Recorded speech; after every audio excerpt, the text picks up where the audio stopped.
So what's going on? Oh, okay. Oh, yes. Tell me it's All live right, now. so what's up, board buddies? We back. Okay, I told y'all we was coming back to back to back to back to back again. And so we got Breeders Hacks, ladies and gentlemen. If y'all don't know, y'all gotta get hip to this young man. Is really serious about dogs, a plethora of knowledge. He's like a breeding dog encyclopedia. I watch his channel. He covers several topics. I think that I'm honored to have you here. Thank you for joining us, Breeders Hacks, ladies and gentlemen. Introduce yourself. You can tell us about what you got going on. Nobody can explain you better than me. I mean, you better than you. Most definitely. What's going on? Oh no, wait a minute. Hold Angel. on. Yeah.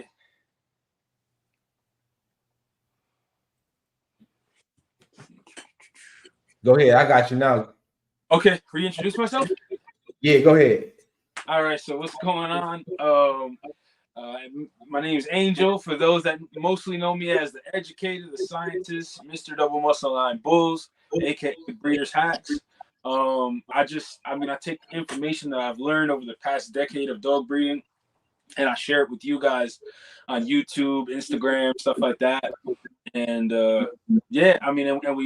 we started selling the products that we also used for our dog breeding program, and dog breeders all over the world fell in love with it. And I do what I love every single day, dog breeding and sharing it with y'all, Yeah, family. I really appreciate you sharing the knowledge, man.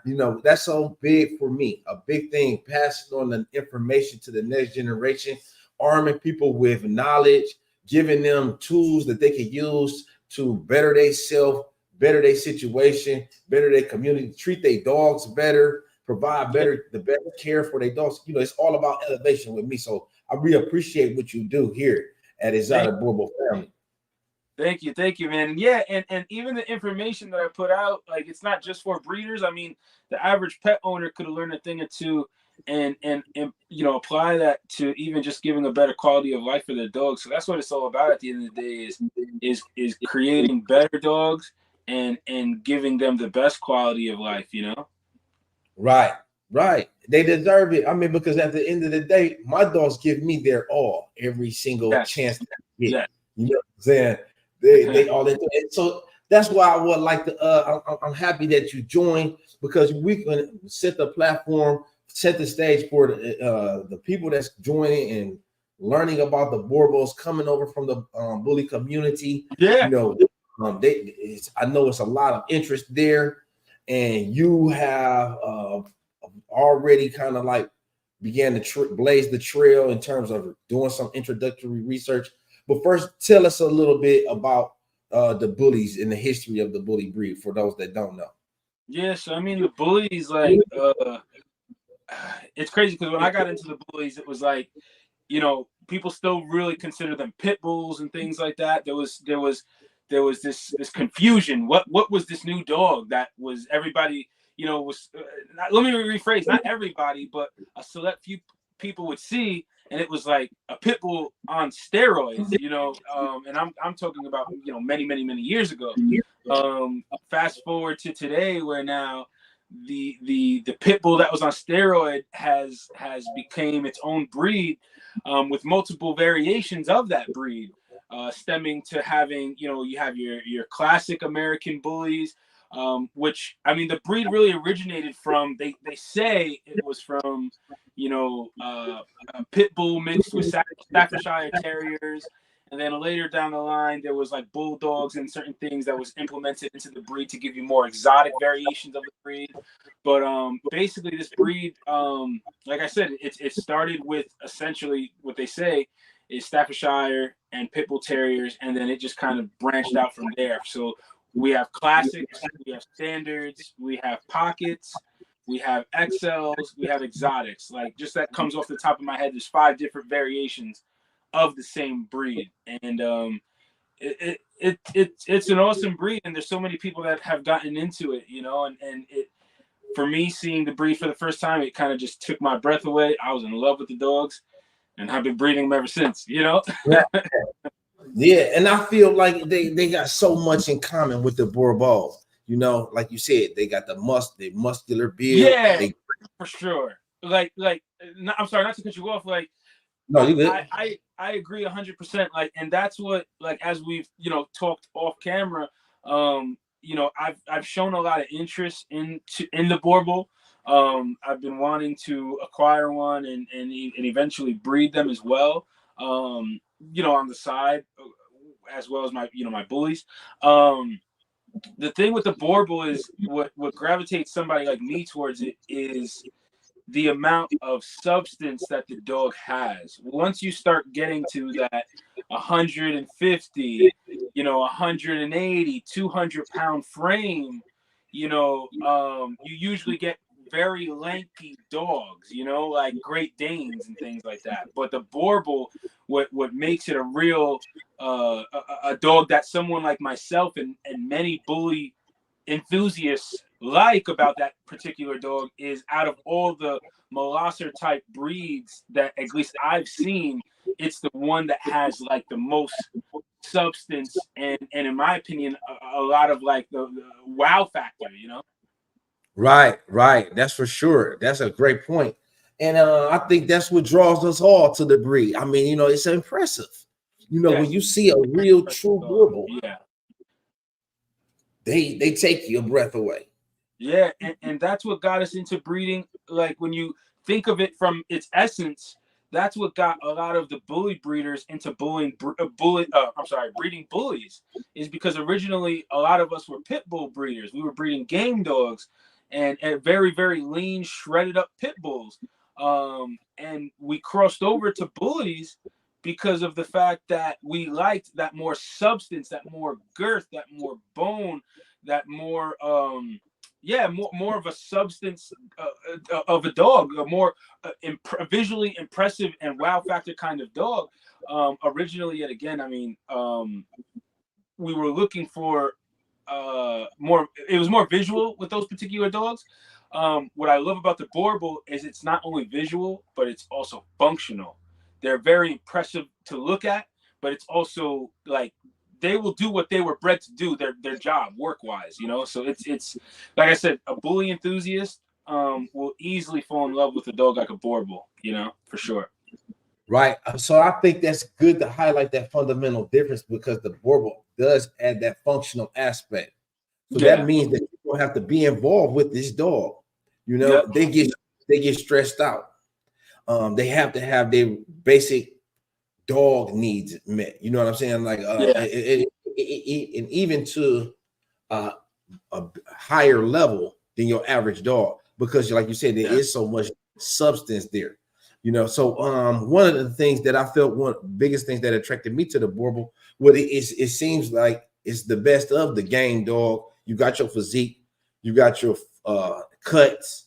I'm gonna show you the dog that originally drawed me to the Boerboel. Oops. Well, that's him in the background. But can you see he's extremely muscular. That's a Vonter Anton. I maybe had to pull it up in another on another it's real, but let's see. Here we go. Here, maybe this is there. Yeah, I can see that. Yeah, so that's the dog that originally drew me to the breed. And you see it's like a game dog within his the definition is there, but you still have the extreme physique also. You still got the heavy muscle in and the thicker bone and the big head and stuff like that.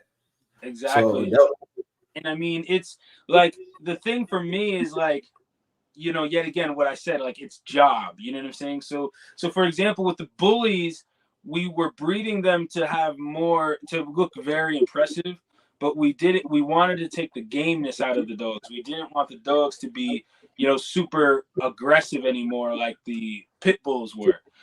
So it was more of a dog that was meant to just, have the look, but be a great family dog, which it served its purpose, But what I love about the Boerboel, and what the Boerboel does is the fact that it looks very impressive, as well as it's a great defender of the home and the property.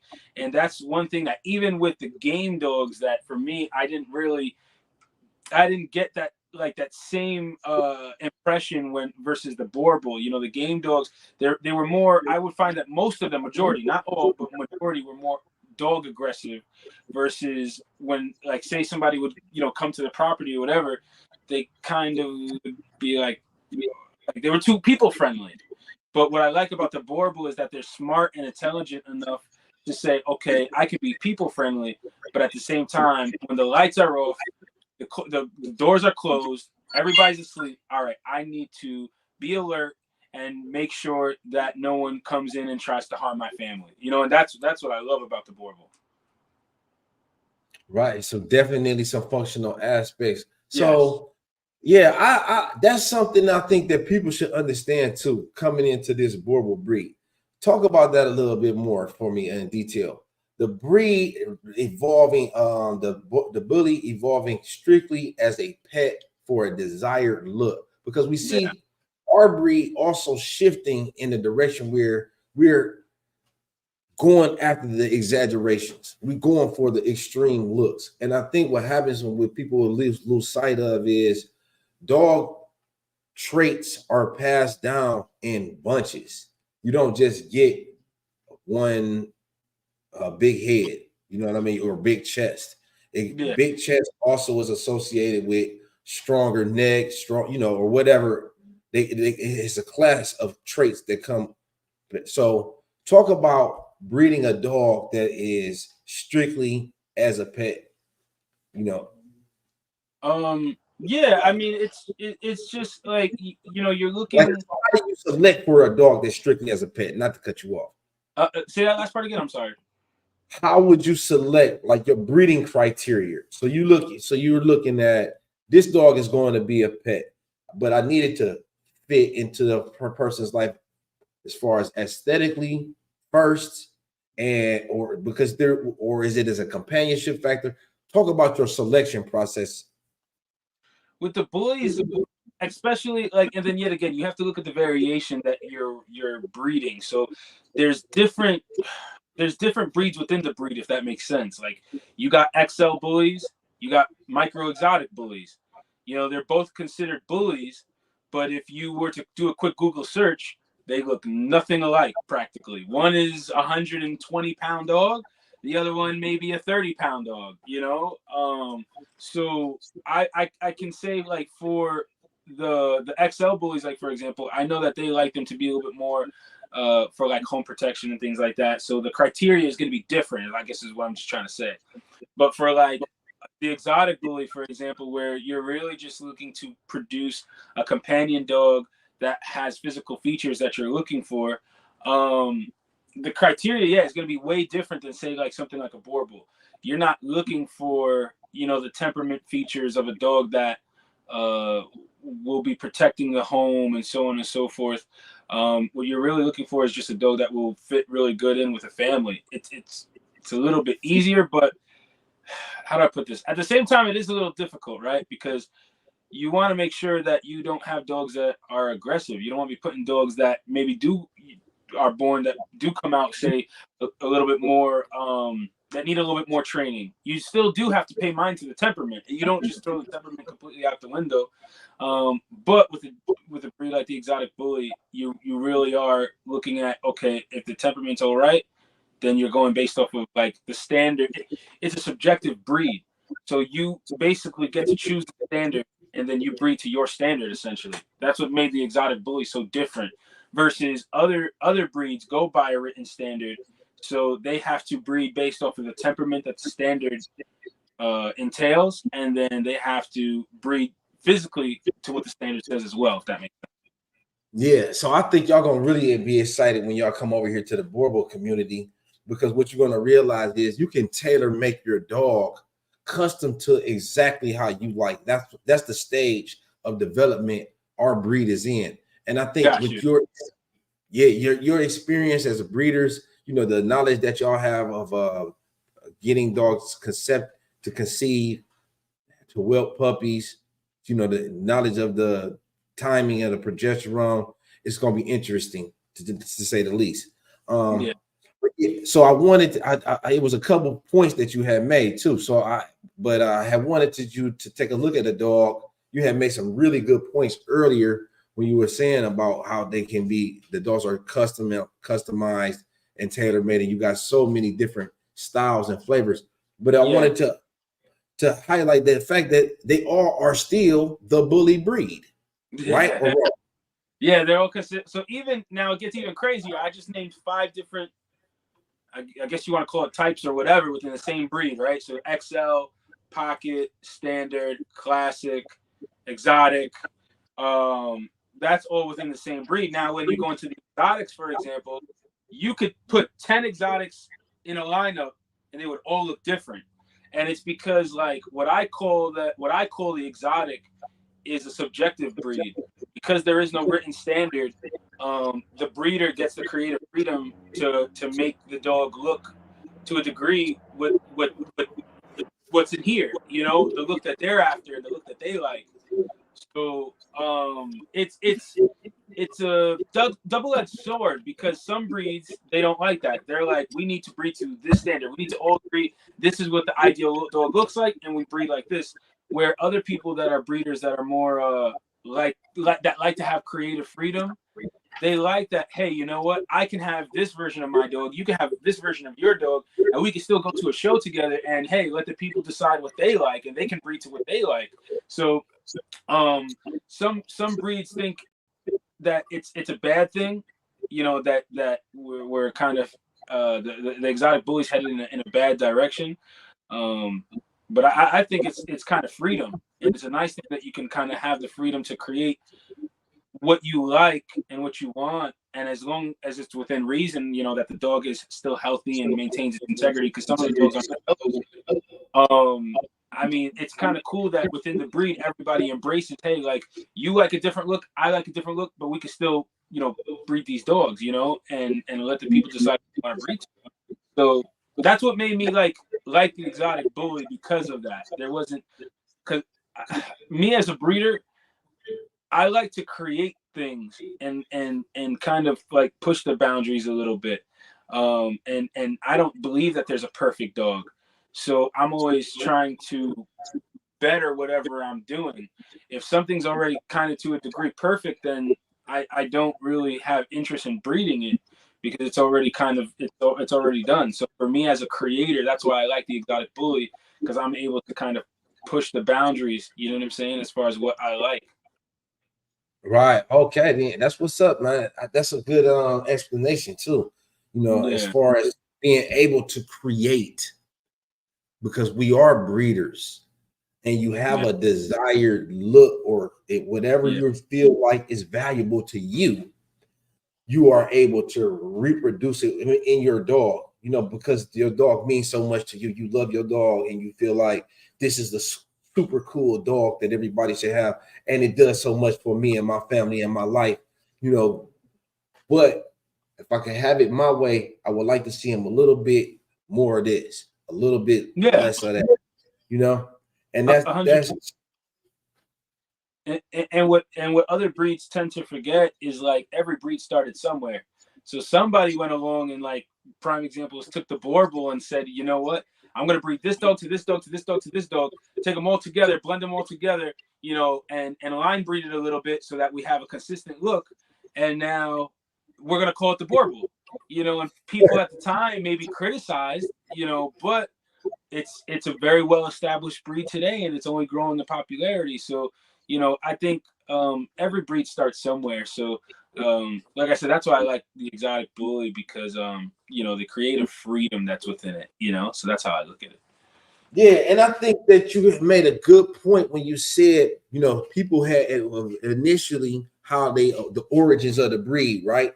Because with the Boerboel, it was more about, from my historical research and studies, it's more about the desire of this dog was vital to the survival of these farmers that were settling this foreign land. And I mean, they didn't have any clue of what obstacles they would face and dangers in the night. They needed a dog that was formidable and capable. So this was a essential component to their lifestyle and their well-being. And this was like the myth or the story that they say.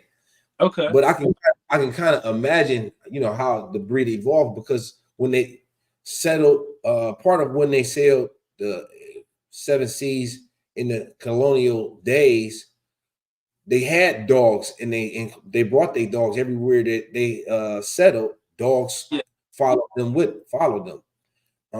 Like the English brought the bulldogs here to United States yeah, with Christopher Columbus.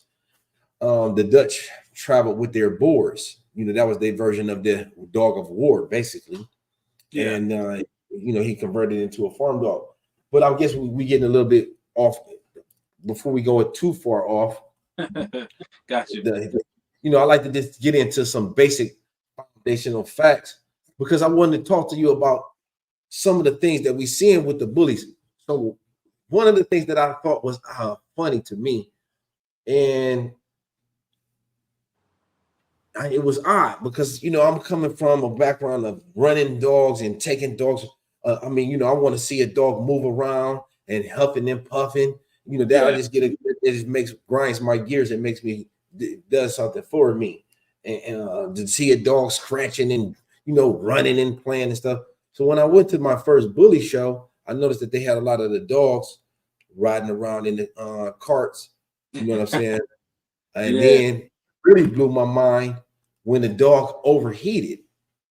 Okay. A dog overheated. They had to get the water. I'm like, wow, this is crazy. They brought the dog back, but we weren't doing anything at all, just standing there. And this was the dog that ended up getting titled as one of the best dogs of the day there. It was a Frenchie. Wow. And so, his genetic code would likely to be reproduced. What are your thoughts on that functional aspect just being completely lost in some cases in bully gang, in the bully breeds? Well, a few things come to mind on a story like that. Like one of them being that do you like kind of damn the breed because of the owners, and I think that sometimes with certain breeds, like Frenchies, for example, they have gotten a little bit of a bad rap because of the fact of the irresponsible breeding that's going on. Breeders not knowing what they're doing and one times, two times, three timing, and just keeping doubling up on recessive genes that shouldn't be expressed in certain dogs. But in that particular scenario, it, I would say this, right? Just because I see a dog overheat, that wouldn't make me think that the dog isn't functional or that the dog is what's the word I'm looking for? Like that that there's something wrong with the dog other than the owner could just be one of those owners that the dog he never brings the dog to a show, first time bringing the dog to a show or something like that. Or he never brings the dog out, and maybe once, twice, maybe four times a year he goes out to shows. Other than that, the dog's never out, and the dog not most of the time it's not because they're overheating, it's because of anxiety, Right. and He's excited. He's overexcited, yes, overstimulated. yes, which I mean, anxiety it can happen in any breed, it's just for a breed that already maybe have maybe has not the best of breathing, that it's a recipe for disaster. But I mean, I've seen some dogs who actually, I mean, have had soft palate and pinched nares at a show, and they're perfectly fine.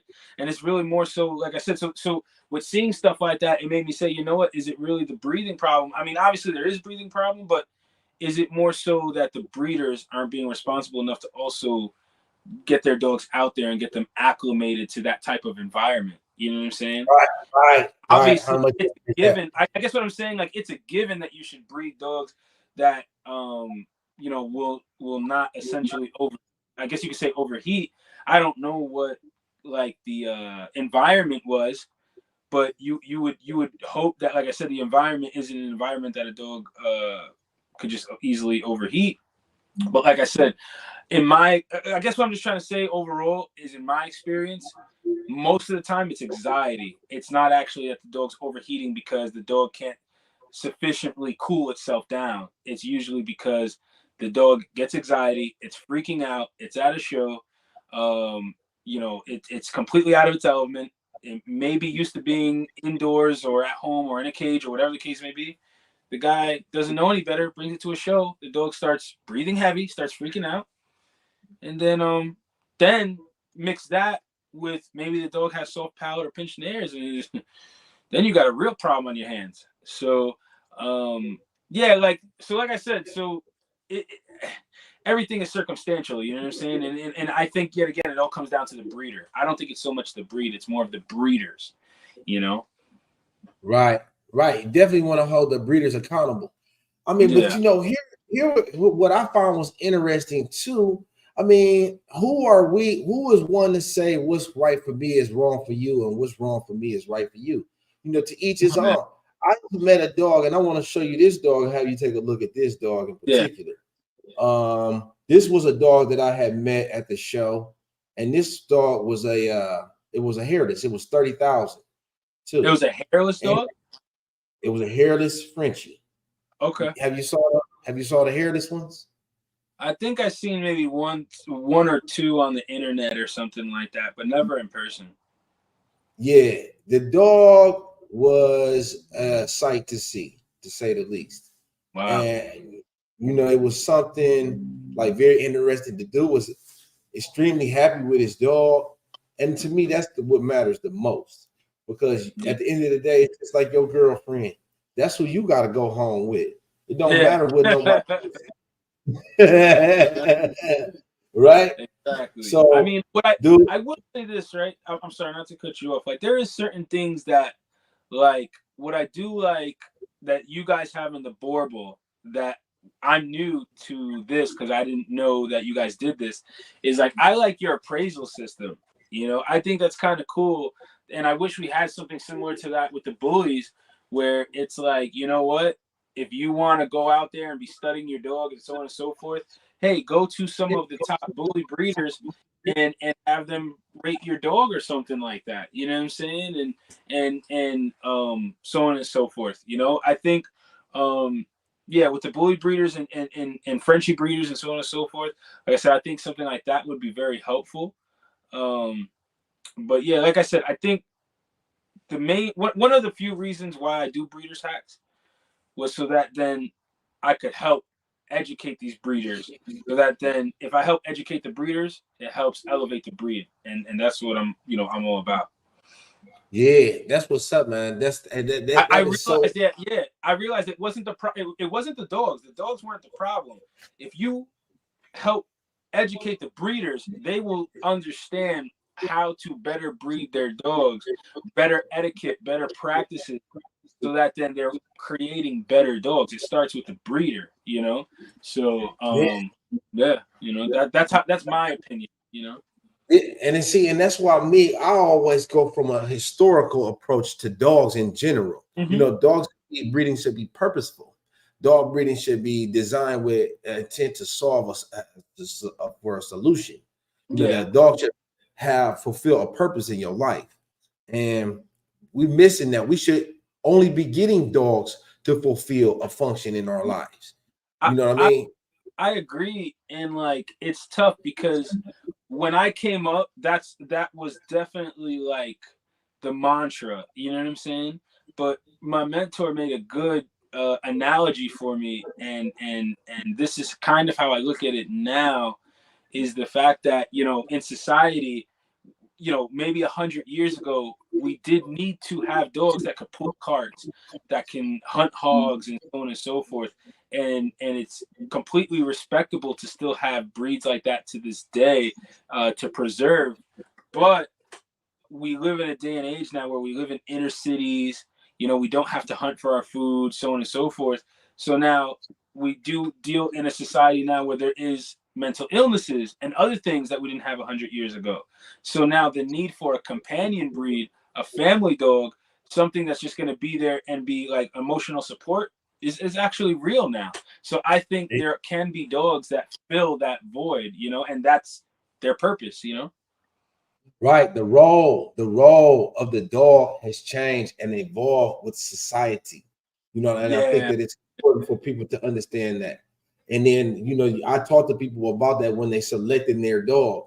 I want them to understand, you probably want something that's mild to moderate energy, moderate to Yeah. low, moderate to low, because do you really understand what a high energy dog, what that means for you, your Yeah. responsibility, what's going to be involved for you. So, Yeah. that's a big thing for me, because I want to pair people up with a proper dog. You know what I'm saying? By the way, that dog that you got is something special. That dog is on looking at whichever one. I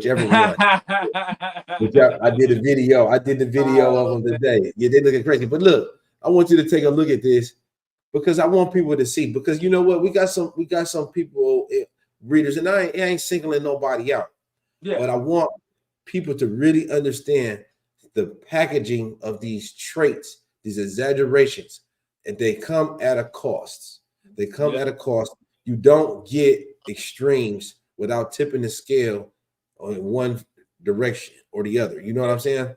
Yeah. You Well, lose. You're going to that's the thing is like, oh, I'm sorry not to cut you off, but it's no. like essentially with these dogs, oftentimes, sometimes what we're doing is if the dogs start coming out a certain way and we're trying to make them look another way, like I know, for example, like even like with the bullies, like when you get more the dogs that resemble pit bulls, that's more of evolution. Like as a breeder, we're fighting evolution. Evolution wants them to look more like pit bulls because that's more functional. But right. us as breeders, we're fighting that because we want to make them look a different way. So, So yeah. wow, that's an interesting way to describe it, man. That's an interesting way to describe it. I have never heard it described that way, but that's definitely a valid perspective. Why do you think mutts are so much more healthier? It's evolution. Evolution wants them to have more genetic diversity and so on and so forth. Right, and feral dogs. That's what I tell people, man. So the ones that are big on the health and the longevity, why don't you go get a stray? Strays live a long time, Yeah, and you don't have to take them to the they're vet. indestructible. You ain't got to take them to the vet. Check this dog out, man. They was blowing Wow. down every chance people get. They're gonna try to crucify you in this dog game. I noticed that. I got really slammed for posting this dog on Instagram. Now my Wow. dog, I said introducing the hairless Frenchie. This little cutie is still in hearts with his unique look, playful personality, watches it confidently stretch his stuff, proving that its beauty becomes in all shapes and sizes. Not my dog, not nothing Yeah, it's negative. pretty. I mean, just be honest. I mean, it's pretty ugly. I mean, it looks like it has like a face that only a mother could love. But you know, at the same time, like, and I was just talking to another breeder about this the other day. Is I do kind of like the concept of hypoallergenic and bald dogs. I don't know so much about the bald, but definitely hyperallergenic because like say somebody who wants to have a Frenchie, someone who wants to have a bully, but they're allergic, having variations like that. I don't know this particular one if this one's hypoallergenic, but Yeah, I don't know. yeah, but having dogs like that are hypoallergenic like that to me serves a purpose because someone who wants to breed can now have it, that's allergic to dogs. Just like with the hairless cats, to each his own. Man, and then I didn't touch that one, but I have touched a hairless dog before. I felt them. And Okay. they actually feel like really warm and buttery and like just, it's like you're giving a hug. Yeah. It's that feeling. Yeah. I don't know how they survive. How do you have to wash Yeah. the skin? Do they got to take showers or baths or whatever? But you know what? I don't. At the end of the day, I think people tend to forget that this is still someone's dog. You know what I'm Yeah. saying? Are you talking up, slamming the person? And the man was very proud of his dog. Evidently, he was proud enough to brought the dog to the show. And so I think that we lose sight of people's right to choose what they like. You know what I'm Yeah. saying? Yeah. And so to those that are saying that bullies can't move and run, they're not meant to do that, and Yeah. people are not looking for their dog to do that. Only what this would wish, and this is with every dog, that they would just live, forever, but they can't. No dog is gonna live forever. Yeah, And yeah. And then yet again, like in any breed, I guarantee that I can find a jacked up looking Dalmatian if I looked hard enough. You know, I mean, any breed, they're gonna have, dogs that are poor representations of the breed, and there's gonna be ones that are great representations of the breed. So, it's yet again, like I said, we got to look at the breeders, and it's a case by case scenario because there are some exotic bullies that are actually extremely functional, that are really nice. And actually, I've been privileged to go to. I just came back not too long ago from one of the top breeders on the East Coast, and he's got a dog from China that, I mean, I could just tell you that I think the direction that the exotic bully is going in is more for an athletic build. But like I said, it's hard to look at certain dogs and I say I'm gonna pick these 10 dogs from the bottom of the barrel, forget these other 50 dogs over here, and we're just gonna harp on these 10 dogs and say that this means that the breed is bad, right. I don't think that's fair at all. I saw some stuff that they're doing in China, like you had said. What are your thoughts on the China? I think are those state sponsored breeding operations? Because I mean the scale of some of Yeah, those. China, their operations are huge. I had an individual who's gonna buy a dog from me that is over in China, and he was sending me pictures of the compound that he's developing, and it's just crazy. They do it on such a large scale over there. It's crazy, and the crazier thing is for all these dogs that, I mean, they're breeding, all the bullies. I mean, here in America, we're the ones that sold it all to them, and now they're selling. And then they take it though, and then they take it to a whole nother level. But I believe that it's the fact that they have the numbers, so Yeah, they're able to, yeah, they're producing a large populations. Then they're yep, able to hand select like the pink or the variety, the pink yeah. fluff pink belt. They got a pink big rope or whatever, and then they can pair that with whatever they know what dog where it came from, and they can Yeah, actually isolate those genetics that they desire. And I think that's the key to the success of the 100%. And just kind of just to backtrack a little bit, like I believe, like the conversations we've had, I believe that the bully is actually somewhat similar to the Boerboel in the sense that they're both composite breeds, meaning that it takes a balance of these of multiple breeds and using certain sides of each breed in order to maintain that balance. So, like right, for example, bully, we're always juggling with pit bull and bulldog, basically features. You either got pit bull features or bulldog features, and you're always trying to balance them out so you get that nice in between. Versus with the Boerboel, what I found is some look very like that. There may be even more than just two, but I'm just using these as examples. Some look very like mastiff looking, and some look more what's the word I'm looking for? Like more cleaner, more like almost terrier looking. You know what I'm saying? Very longer muzzles and stuff. So and right, more.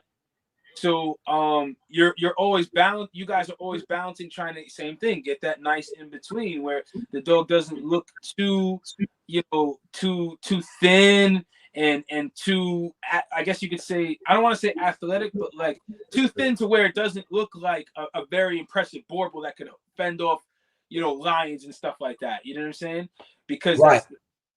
and it looks like same thing. Like you guys are always balancing, trying to keep the size and girth, because that's hard, bro.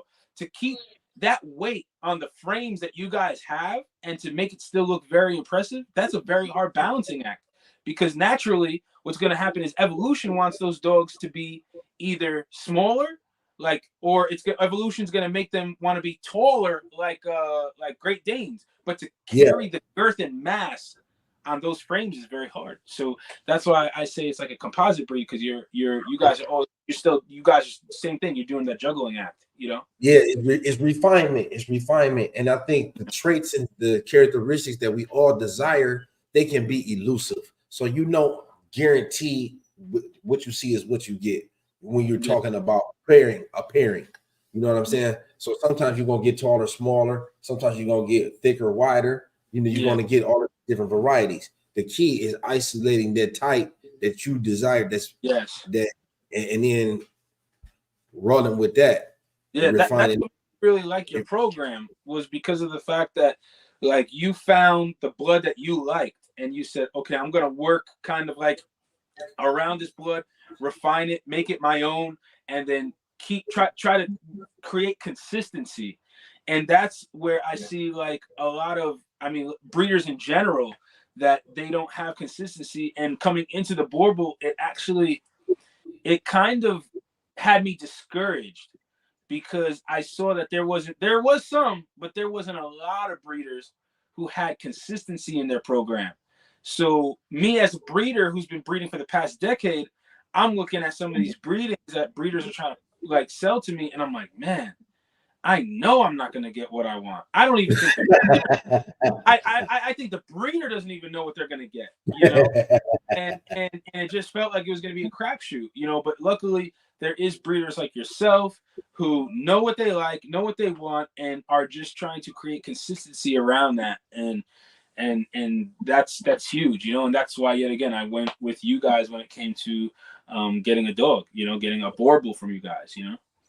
Well, family, I appreciate that because from a dog man of your stature, that's saying a lot. You know, we definitely working hard at improving the exotic bloodline, making it a highly established where it's going to be producing consistently over and over again the most athletic and complete Boerboel that is known. I mean, we really, I feel like we're very close to having our ideal dog. Wait till you see these puppies that we got coming up, because I like to see a blend of size, substance, and then athleticism and endurance. And we get in there. We definitely get in there. What really impresses me, you know, what a breeder that impresses me isn't a breeder that has one single dog that's impressive, but that I can go to their Instagram, their Facebook, or visit their yard and see that they have consistency through their yard. If I can look and say, wow, that's the sibling, that's the mom, that's the uncle, that's the dad, that's the aunt. They're all related, and I see that even if the breedings aren't related, but I see that they look similar, I'm like, wow, that's hard work, and that breeder's got it, you know. And when I saw when you sent me the pictures of this litter, particularly that we're looking at, it's like you were like, listen, I did the breeding already. I have the half brother. Here's the uncle. Here's the dad. Here's the mom. Here's the sister to the mom. And I saw the look that you had, and it's a similar type throughout. I was like, man, this guy's got it. And I'm like, wow, you know what? Like, I got to get something off of him, you know?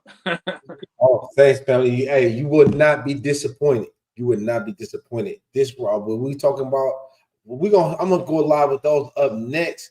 I don't want to take up too much of your time. Hopefully, we can do this again. I don't want to wear you out at on the first interview, because you got a topics to discuss. But I think that we covered enough for today. It was a really good discussion, man. Definitely. And I appreciate you taking the time to come on. I know that you're hella busy, but we, like you said, we're doing this for the community. We gotta get. I think the more people that have the better understanding, I'll never likely don't see myself having a scale operation that I've seen in China with those hundreds of dogs. But we can all, if we all work together and we freely exchange information about each other's dogs, we can evolve this breed to the best. You never know if the demand is there, and so on and so forth. You never know. Maybe one day you may be the top Boerboel breeder in the world, and you're gonna need the space. Who knows? Don't shoot yourself down. But that's a lot of work, though. That's a lot of work, man. That don't look like a lot of fun either, man. I just keep my little three here, three there. You feel me? That's cool for me. Make them the best. But bro, I appreciate you, man. Hey, y'all, drop your info so that everybody can figure out how to get in touch with you, because they need the news that you're sharing with everybody. The information that you got is valuable, man. And I think that they could benefit from it, whether they decide they want to be in the program or not. Yeah, well, first thing, like, yet again, I cater to breeders, but even if you looking to get your first Boerboel, I'm documenting my whole experience from the start all the way to the end of purchasing my own Boerboel. So you can check out that segment that's going to be on my channel.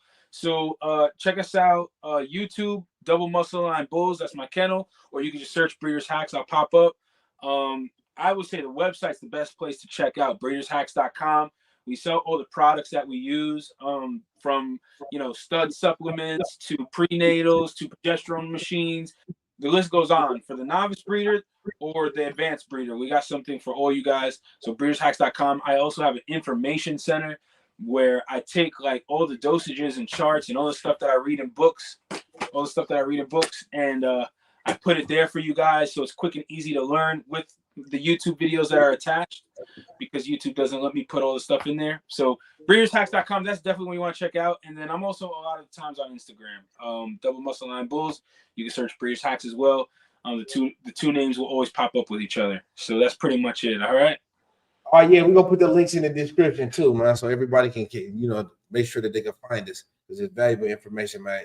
Definitely appreciate you, all the hard work that you're doing. We're gonna be in touch with. I didn't even know that we had comments going. Next time, y'all, we're gonna get to the comments, because I got appreciate y'all for watching. Everybody stay tuned, because we're coming back again with some more news that you can use. We're going to keep it informative, and guaranteed we're going to improve, because we're trying to get better every single day. Appreciate you, family. All right. Take care. All right, guys. Stay up, bro. All right. Peace.